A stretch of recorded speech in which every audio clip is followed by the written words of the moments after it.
Cricket பற்றின எல்லா அப்டேட்ஸும் தெரிஞ்சுக்கணும் நம்ம சேனலை சப்ஸ்கிரைப் பண்ணிக்கங்க. இந்திய அணி நட்சத்திர வீரரான ஸ்விங் செய்யும் திறமை கொண்ட வீரரான புவனேஸ்வர் குமார் நடைபெற்று வரும் ரஞ்சி டிராஃபியில் பெங்கால் அணிக்கு எதிரான முதல் இன்னிங்ஸ்லேயே 8 விக்கெட்டுகளை வீழ்த்தி தரமான கம்பேக் கொடுத்துள்ளார். இதுவரை இந்திய அணிக்காக 87 T20 போட்டி, 121 ODI, 21 டெஸ்ட் போட்டி என அனைத்து ஃபார்மெட்டுகளிலும் வலம் வந்து கொண்டிருந்த புவனேஸ்வர் குமார் திடீரென கடந்த சில மாதங்களாக இந்திய அணியில் அவருக்கு வாய்ப்பு கிடைக்கவில்லை.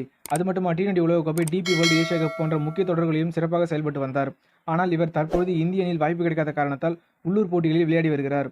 குறிப்பாக நடைபெற்று வரும் ரஞ்சி டிராஃபியில் உத்தரப்பிரதேச அணிக்காக விளையாடி வரும் புவனேஸ்வர் குமார் இன்று பெங்கால் அணிக்கு எதிரான போட்டியில் 22 ஓவர்கள் வீசி 5 ஓவர்கள் மெய்டனாகவும் 41 ரன்களை மட்டுமே தந்து 8 விக்கெட்டுகளை வீழ்த்தி கம்பேக் கொடுத்துள்ளார்.